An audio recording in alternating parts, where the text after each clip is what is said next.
Bueno, ahora vamos a empezar el tema relacionado con el mercado de dinero. Hasta ahora hemos visto el mercado de bienes y servicios, sería una de las partes del equilibrio global de una economía, lo que era la IS, ¿no?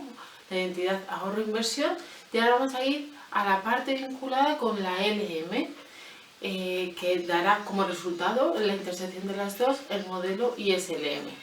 ¿Qué vamos a ver en este tema? Bueno, de forma general se podría decir que está como dividido en tres bloques.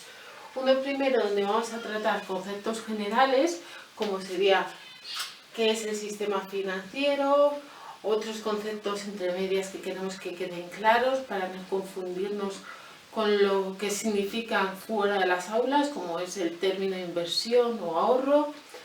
En concreto nos centraremos en el dinero como forma, además de ver sus funciones, también como una forma de conservar el ahorro y cómo decidimos conservar el ahorro.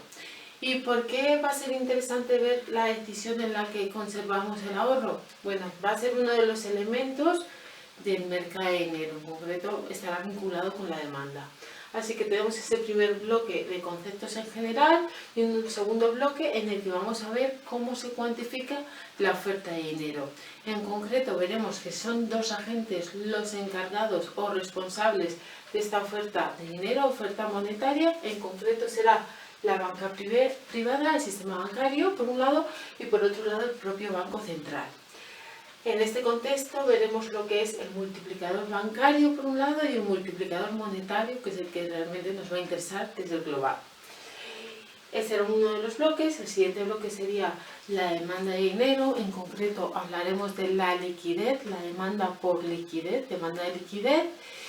Haremos la intersección de oferta y demanda, tendremos ese punto de equilibrio, esa cantidad de dinero y el tipo de interés asociado a ella. Y a partir de ahí ya podríamos ver qué políticas o qué variables podrían tener un efecto en este equilibrio. Empezaremos con el sistema financiero. ¿Qué es lo que nos encontramos en la economía? En la economía nos encontramos individuos o agentes que deciden ahorrar. En el fondo, ahorrar es pensar en el consumo futuro. Todo ahorro actual es con idea de consumir en el futuro. Pues por un lado estará ese tipo de agentes y por otro nos encontraremos a gente que desean desahorrar, o bien para realizar un proyecto de inversión o para realizar una compra. La cuestión es que no disponen de unos fondos que necesitan. Habitualmente vamos a verlos en un contexto no tanto de consumo, sino de inversión, es decir, buscan una rentabilidad. ¿Qué será el sistema financiero? ¿Qué nos permite? Pues ese es el lugar de encuentro entre los dos tipos de agentes. Así que por un lado veremos a agentes económicos que están ahorrando y tienen fondos que son prestables y otros que desean esos fondos prestables y lo prestarán. Nadie hace nada gratis, nada es gratis, entonces el agente que dispone de ese recurso lo va a prestar, por supuesto, a cambio de algo. ¿Qué será para nosotros? El tipo de interés. Así que ese agente que está ahorrando, es decir, está pensando en un consumo futuro, gracias al sistema financiero puede canalizar ese ahorro y conseguir de él cierta rentabilidad, mientras que el agente que está pensando en un proyecto, es decir, con la idea de producir y conseguir una rentabilidad, puede llevar a cabo ese proyecto gracias a que el sistema financiero le pone en contacto con esos agentes económicos. Ahora vamos a ver otros conceptos que son clave, que no debemos confundir. Digo esto porque en la calle habitualmente se les da un significado que en las aulas o en economía en concreto se le da. Tiene conceptos claves. Bueno, por un lado recordar qué es la renta. La renta es toda la retribución que conseguimos a través de los dos factores productivos de los que disponemos, a grosso modo, capital y trabajo. Es decir, puede ser por nuestro trabajo o dividendos u otro tipo de intereses que conseguimos por nuestros capitales, nuestro capital. Es una variable flujo, es decir, se mide por unidad de tiempo. El PIB de un año, o el PIB de un mes, o el PIB trimestral. No es una variable stock, es una variable flujo. Por otro lado tenemos el ahorro. Va a ser otra vez una variable flujo, es decir, por unidad de tiempo. He ahorrado este año lo que sea. Y aquí entra en confusión con cómo se utiliza la palabra ahorro en la calle. Cuando en la calle hablamos de ahorro, en el fondo a lo que nos estamos refiriendo es a la acumulación de ese ahorro a lo largo del tiempo. Es decir, lo que en economía llamamos riqueza. Pero no es lo mismo. Para nosotros ahorro va a ser algo temporal, por unidad de tiempo, es un flujo. En cambio, cuando hablemos de esa acumulación de ahorro a lo largo de los años, hablaremos de riqueza, que es la variable stock. La riqueza es la consecuencia del flujo, que en este caso son los ahorros. Por otro lado, hay que distinguir riqueza a secas, que sería asociada a la producción real en la economía, la producción de bienes y servicios, y la riqueza financiera, que es asociada a los activos financieros. En ese caso, para obtener la riqueza financiera, lo que tendríamos que hacer es sumar los activos y descontarle los pasivos u obligaciones. De esa forma tendríamos la riqueza financiera de un agente económico o de una economía. Y por último, inversión.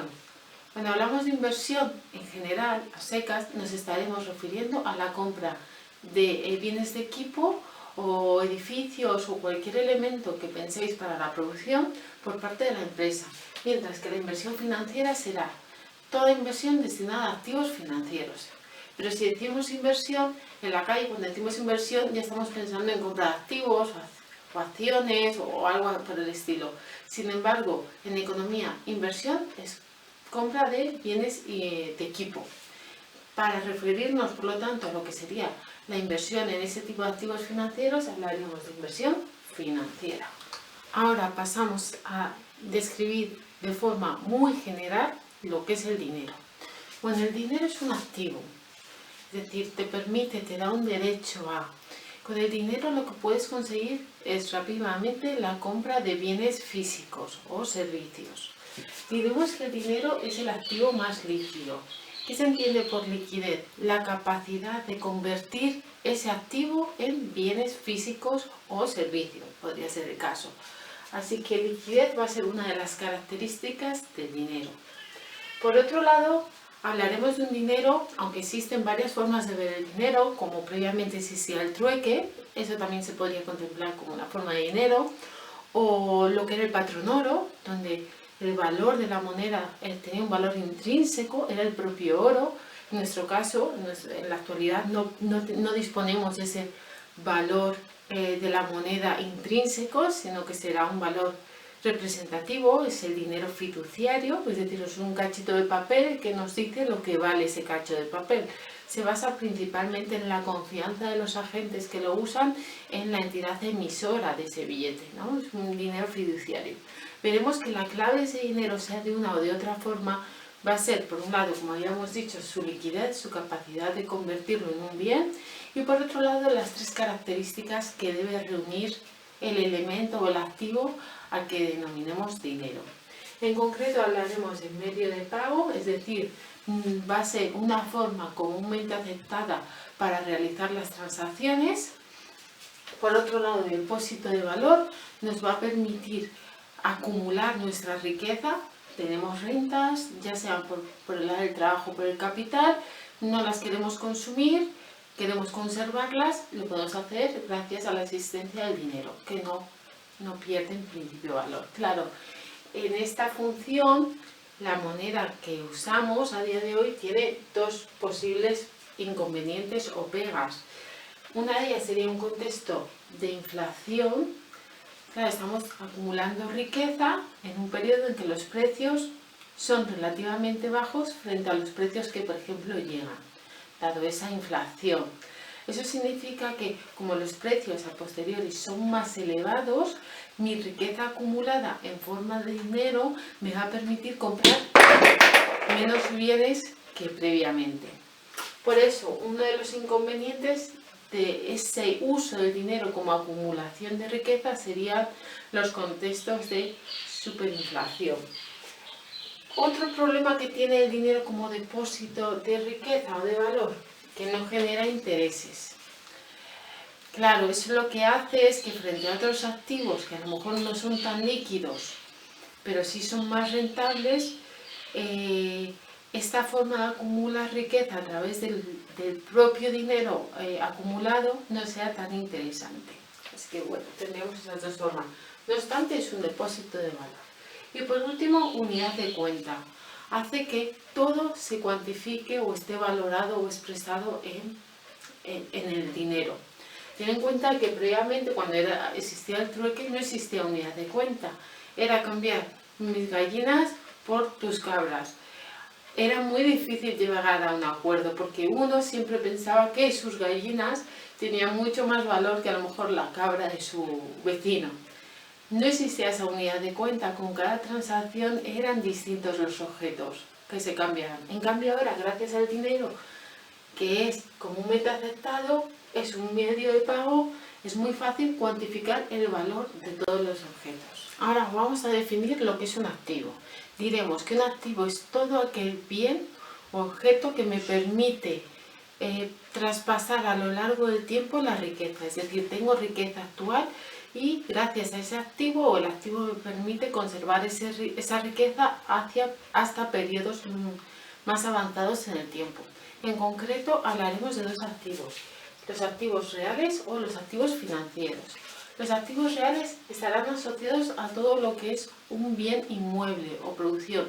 Por ejemplo, puede ser un hogar, una casa, es un activo real, poseo esa vivienda y su valor más o menos perdura en el tiempo. También puede ser incluso mi propio coche o un hospital. Todo eso son activos reales porque los podemos tocar, ¿no? Son físicos, están asociados a producción real.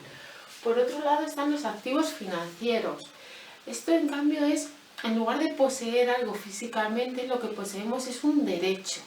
Nos dan derecho a percibir en el futuro o a lo largo del tiempo unos intereses y finalmente un valor en concreto. Entre los activos financieros, pues por ejemplo estarían las acciones, cuando adquirimos ese tipo de activos, o lo que serían a lo mejor un crédito también se puede ver como un activo financiero. En ese caso la entidad emisora, que es el banco, es el que tiene el activo, tiene el derecho a cobrar lo prestado junto con intereses. O cuando yo adquiero un bono, que sería otra forma, yo adquiero el activo. ¿Por qué? Porque tengo, en el fondo lo que me dan es un cachito de papel, no tiene un valor intrínseco, como a lo mejor es una vivienda, que sería un activo real. Como os he dicho, el activo financiero es un activo en términos de derecho a, si yo adquiero un bono o una letra del tesoro, mi activo, mi derecho será a percibir, según lo pactado, intereses y al final del periodo la devolución plena de lo que era el préstamo o la compra del bono, lo que yo había acordado con la entidad emisora. En este contexto vamos a ver que siempre que se habla de activos existe cierto riesgo. Por un lado estaría el riesgo de crédito. Este va a estar únicamente vinculado al activo financiero y es el riesgo a que cuando yo tengo ese activo o adquiero un activo financiero es frente a otra entidad, la entidad emisora, la que emite ese activo. Esa entidad conmigo tiene la obligación de pagarme los intereses o lo pactado, ¿no? Pero siempre existe un riesgo de incumplimiento, de que no se lleve a cabo el pago. Entonces ese tipo de riesgo es lo que se conoce como riesgo de crédito. Sin embargo, un activo real, es un activo físico, lo adquiero y ya está, lo tengo. No tengo el temor de ese incumplimiento a priori. Por otro lado, el riesgo de mercado sí que puede estar vinculado a los dos, tanto al financiero como al real. ¿En qué consiste este? Como os dije, yo puedo comprar una vivienda y más o menos su valor perdura, o no, puedo comprarla a un precio, pero al cabo de los años en el mercado la vendo a un precio que está por debajo del precio al que yo la compré.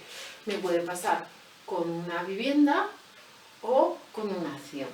Así que diremos que el riesgo de mercado es ese riesgo por el cual yo puedo vender a un precio, ese activo, un precio que está por debajo del precio de compra. Estoy perdiendo. Existe siempre ese riesgo y eso pasará en ambos activos. Ahora vamos a ver una primera aproximación a lo que será el tipo de interés. sobre todo el tipo de interés desde la perspectiva del ahorrador.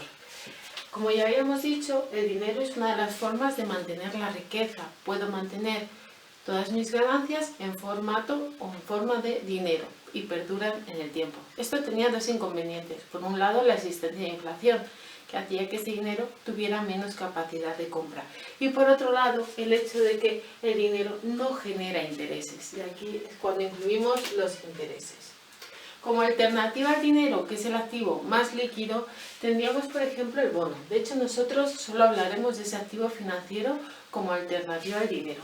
Este va a ser menos líquido, porque no nos permite disponer de ese activo tan líquido como es el dinero para adquirir bienes, pero nos va a permitir obtener intereses. Por lo tanto, diremos que el conservar dinero, el coste del dinero, o dicho de otra forma, el coste de mantener cierta liquidez, va a ser el tipo de interés que dejamos de percibir si ese dinero estuviese invertido en bonos.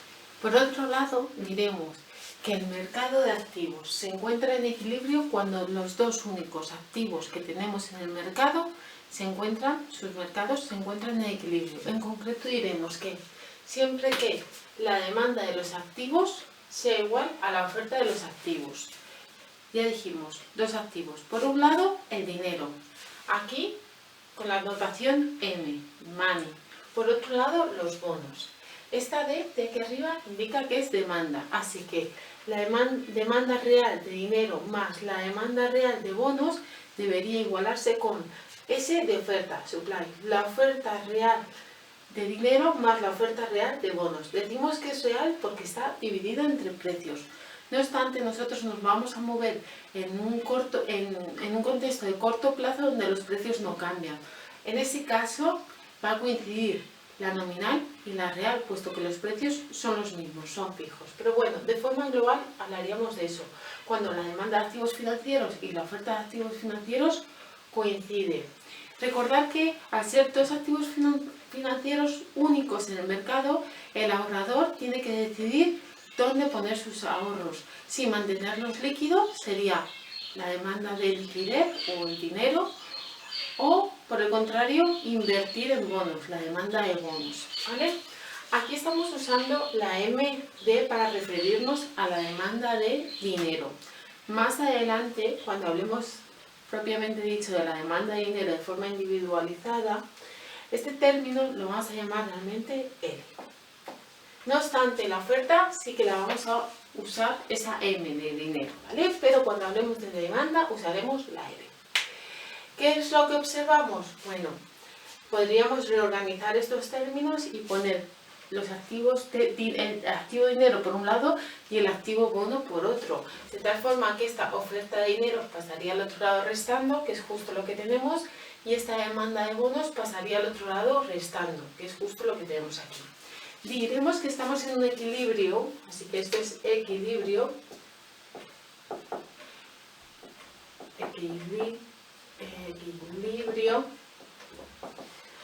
cuando ambas coincidan y sean iguales a cero.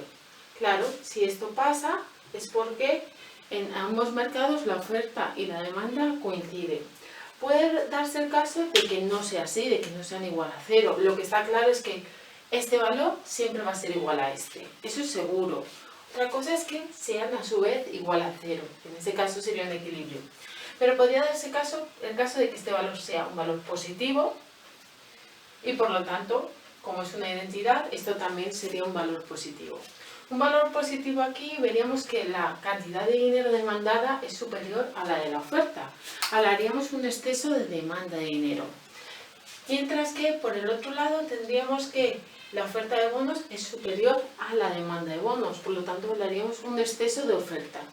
¿Qué es lo que está pasando? Recordad que dinero y bonos son antagónicos. Si demando dinero, o mejor dicho, si demando liquidez, dejo de demandar bonos. Por lo tanto, en un contexto en el que existe un exceso de demanda de dinero o de liquidez, lo que no le está interesando a todos estos agentes son los bonos. lo que quieren es mantener sus ahorros en líquido, en dinero. Por lo tanto, la demanda de bonos será relativamente baja y lo que se producirá en esta economía es ese exceso de oferta de bonos. Recordar que el único interés que tiene el bono es el tipo de interés y el coste de mantener el dinero de forma líquida es un coste en términos de coste de oportunidad, porque son todos los intereses que dejamos de percibir por los bonos. Como ya hemos visto, cuando uno de los dos mercados de los activos financieros está en equilibrio, el otro también, ya sea el de bonos o el de dinero. Por ese motivo nos vamos a centrar en uno de ellos, en el del dinero, de tal forma que si este está en equilibrio, sabremos que el otro también está en equilibrio. Para empezar, comenzaremos con la oferta monetaria. ¿Qué vamos a decir que es la oferta monetaria? Pues va a ser toda la cantidad de dinero disponible en una economía. ¿Y qué entendemos por dinero? Bueno, veremos que hay varios agregados de dinero. Se llama M1, M2, M3. En concreto nos vamos a fijar en M1, dado que ese va a ser lo que para nosotros será el dinero. ¿Y qué contiene una M1? Ese agregado monetario va a estar formado de dos elementos. El efectivo en manos del público, que son todos los billetes y monedas de uso legal que circulan en una economía. De tal forma que el efectivo en manos del público, todo ese dinero efectivo que vemos, ese dinero tal cual, resulta de que ha sido emitido por el Banco Central. Por lo tanto, existe una autoridad, como es el Banco Central o la Reserva Federal, por ejemplo, en el caso de Estados Unidos, que respalda todos esos activos que se han emitido, todas esas monedas y todos esos billetes, lo que da confianza al sistema financiero. Por otro lado, se entenderán como dinero también todos los depósitos a la vista.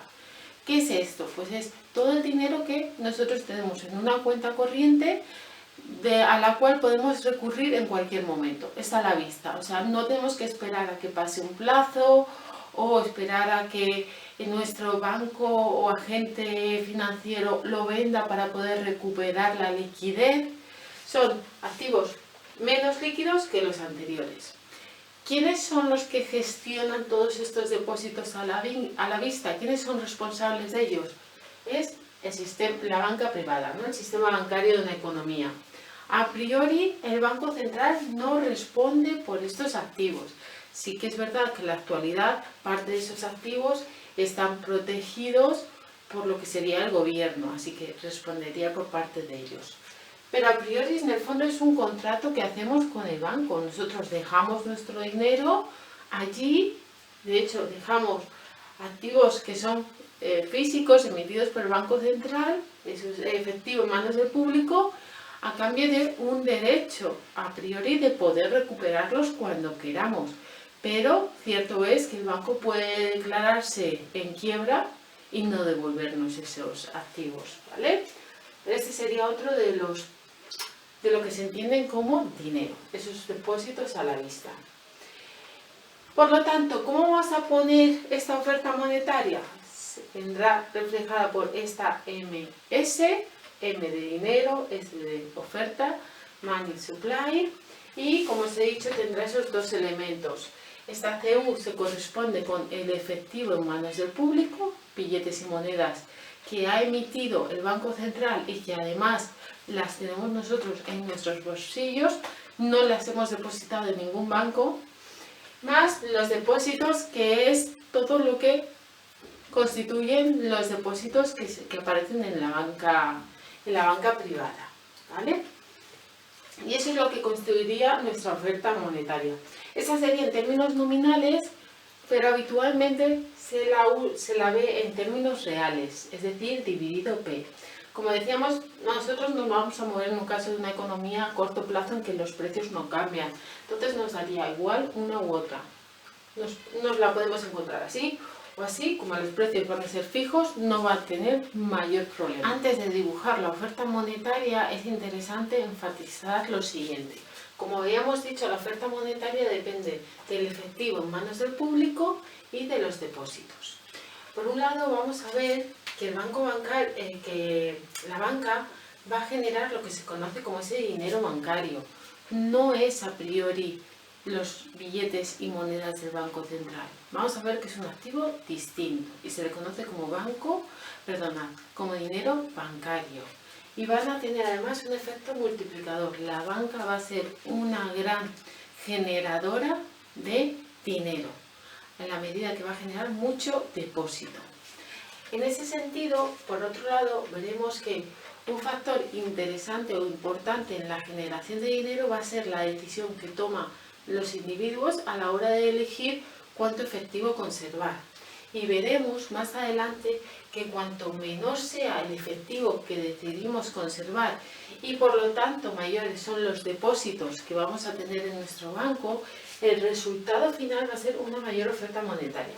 Fijaros que estaríamos diciendo que este elemento cae, pero el hecho de que caiga este elemento va a hacer que este se incremente. Y a través del sistema bancario, a través del efecto multiplicador bancario, vamos a ver que estos depósitos van a incrementarse muchísimo por cada unidad de efectivo que pasa a ser dinero bancario. El resultado final será un incremento de la oferta monetaria, usando, como hemos dicho, el mecanismo de la banca privada como generadora de dinero. Como en cualquier otro mercado, vamos a obtener, por un lado, cantidades en el eje de las X y precios en el eje de las Y. En este caso, en el mercado monetario o mercado de dinero, la cantidad será dinero y el precio del dinero es el tipo de interés. De hecho, si queremos conseguir dinero, el banco nos va a pedir un tipo de interés, ¿verdad? O si decidimos conservar nuestro dinero de forma física, también tiene un coste, que es lo que dejamos de ganar en términos de intereses por los bonos. Así que el coste del dinero, desde una perspectiva o desde otra, es el tipo de interés. Ahora vamos a dibujar la oferta monetaria. Decíamos que la oferta monetaria dependía del efectivo en manos del público, esta CU, más los depósitos. Así que tanto el Banco Central como el sistema financiero, el sistema privado, la banca, van a ser agentes que van a estar detrás de la oferta monetaria. Como podéis observar, aquí no está el tipo de interés, es decir, no depende del tipo de interés, será un valor independiente del tipo de interés, un valor el que sea. Nosotros no le vamos a poner un número, va a ser algo genérico, pero no cambia, no incrementa ni se reduce con el tipo de interés. Para cualquier tipo de interés, da igual el que sea, siempre es el mismo valor. Por eso sería totalmente vertical. Otra cosa interesante es que, como os dije, habitualmente se tiene en cuenta los precios y sería la oferta real de dinero. De tal forma que en un contexto en el que existiera una inflación, los precios se incrementan, esta oferta de dinero, es decir, la cantidad de dinero realmente disponible en la economía, se desplazaría a la izquierda. Recordad que el cero está aquí, la izquierda es más próxima al cero, sería menor. En cambio, en un contexto de deflación donde los precios caen, el dinero que tenemos en la economía es como si creciera, ¿no? Dado que los precios caen, es como que tenemos más capacidad para comprar. Esa oferta monetaria real se desplazaría a la derecha. Eso sería en un contexto en el que los precios cambiaran. Antes de seguir con el siguiente concepto, la base monetaria, recordaros que España pertenece a la Unión Europea y por lo tanto, a la hora de emitir billete y moneda, emitir ese dinero físico, debe ser algo que haya dictaminado previamente el Banco Central, ya que a día de hoy no tenemos esa competencia. Bueno, por otro lado, vamos a ver uno de los elementos que es importante o que tendrá efecto finalmente en esa oferta monetaria, que es el concepto de base monetaria. Cuando hablábamos de oferta monetaria, decíamos que uno de los elementos era el efectivo en manos del público y el otro eran los depósitos. Mientras que los depósitos era la banca privada la que se encargaba de gestionarlo, el efectivo en manos del público venía de la mano del Banco Central, era la entidad que lo emitía. Cuando esta entidad emite moneda y billete, realmente no emite solo el efectivo que está en manos del público, el efectivo que tenemos en nuestro bolsillo, sino que habrá más. Y toda esa cantidad que realmente está emitiendo el Banco Central es lo que se conoce como base monetaria. Va a ser la base que va a dar lugar posteriormente al efecto multiplicador. Cuanto mayor sea la base monetaria, mayor podrá ser el efecto multiplicador. Esta. ¿Qué vamos a entender por base monetaria? Bueno, la denominaremos con esta BS y será, como os he dicho, todo el dinero físico, todos los billetes y monedas de una economía. En concreto, por un lado estará todos esos billetes y monedas que tienen los ciudadanos, efectivo en manos del público, más todos los billetes y monedas que tienen la banca. Por un lado tendremos, bueno, estas son las reservas en total, pero por un lado tendremos las reservas que guarda la banca dentro de ella misma, ¿no? Dentro de los bancos privados, y por otro lado las reservas que tienen en el Banco Central. ¿Qué son estas de las reservas que están dentro de los bancos privados? Bueno, pues a nadie se le escapa que cuando nosotros abrimos un depósito, una cuenta corriente, vamos con nuestro dinero al banco y se lo dejamos al banco, este va a utilizar ese dinero, pero no va a utilizar todo ese dinero para hacer negocio y conseguir una rentabilidad. Siempre conservará una parte. ¿Por qué? Porque de repente yo puedo volver al banco y pedir parte de mi dinero, ¿no? Es una cuenta corriente, es un depósito a la vista. Puedo recuperar incluso el total del dinero que he depositado. Por si acaso ocurre eso, los bancos siempre conservan una parte, que son las reservas bancarias. Son billetes y monedas. Pero por otra parte, los bancos, como otra agencia o como otra empresa generadora de beneficios, va a tener su propia liquidez, sus propios billetes y monedas que ha obtenido de su rentabilidad en su acción, en su empresa. Y cuando estos billetes y monedas los guarda en el Banco Central como reservas, también formará parte de la base monetaria de la economía. Así que tendremos en total las tres posibles formas de observar ese dinero físico, bien porque lo tengan los individuos, bien porque la banca lo tenga en su propio banco, en esa caja fuerte, o porque lo haya guardado en el Banco Central a través de unas reservas. Y todo ello se da lo que es la base monetaria. Ahora nos pararemos un rato en el Banco Central como entidad generadora de dinero, pero antes que nada vamos a ver sus tres tareas, las tres tareas que debe cumplir. Por un lado debe supervisar y regular lo que es el sistema privado bancario, así que establece las normas y observa que estas se están cumpliendo. De hecho, desde la última crisis las normas han sido más exigentes y la supervisión aún mayor. Por otro lado, es el que controla de forma plena lo que es la base monetaria, es decir, el total de billetes y monedas que circulan en una economía. Y por último, va a controlar la oferta monetaria en la medida de lo posible, tener en cuenta que aunque el Banco Central es generador de la oferta monetaria, no es el único agente, también está en la banca privada.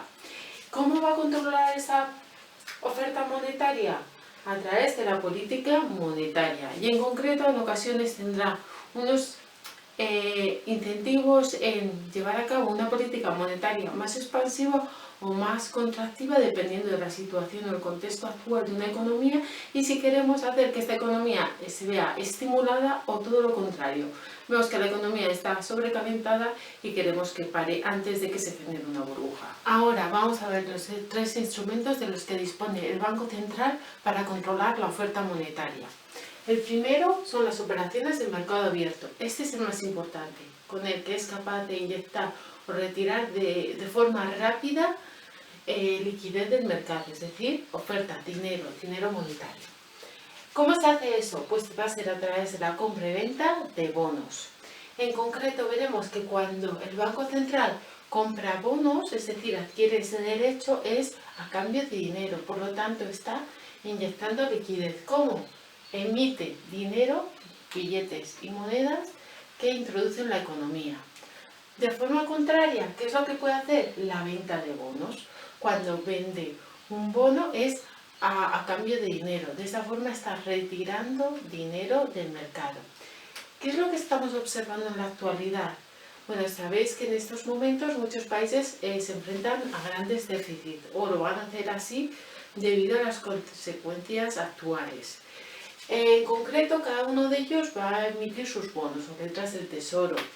Dada la fragilidad del sistema y la incertidumbre que genera la deuda pública de los países de forma autónoma, se espera que la prima de riesgo se incremente, dado que el riesgo o la fiabilidad es menor.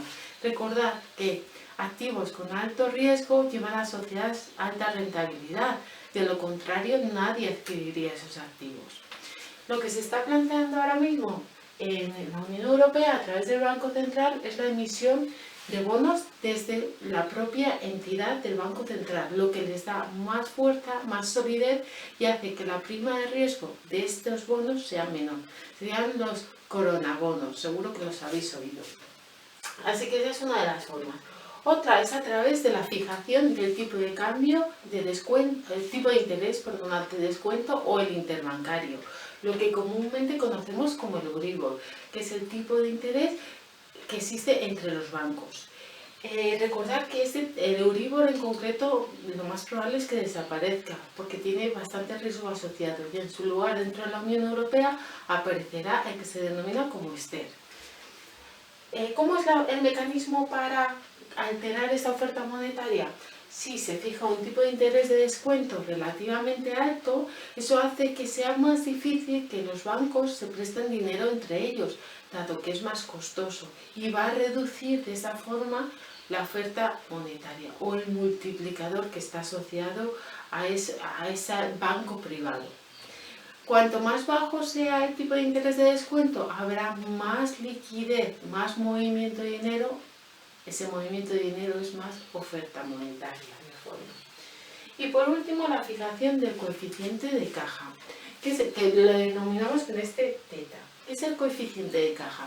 Es el porcentaje que deben almacenar de forma física los bancos respecto a cada bono. Por ejemplo, un coeficiente de caja del 10% significaría que por cada euro que entra en el banco, en formato de depósito, este banco debe guardar al menos el 10%, 10 céntimos. Eso era para un euro, si fueran 100, pues serían 10 euros. De forma natural, la banca siempre va a tener reservas, por lo que ya mencionábamos. Debe estar preparada a que yo, el depositante, quiera retirar parte del dinero que he depositado o incluso la totalidad. Pero por si acaso ese coeficiente de caja que establece la banca es demasiado bajo, el Banco Central se va a encargar de fijar al menos un mínimo. Otra cosa es que el banco decida incluso ser más cauto y poner un coeficiente de caja mayor que el establecido por el Banco Central.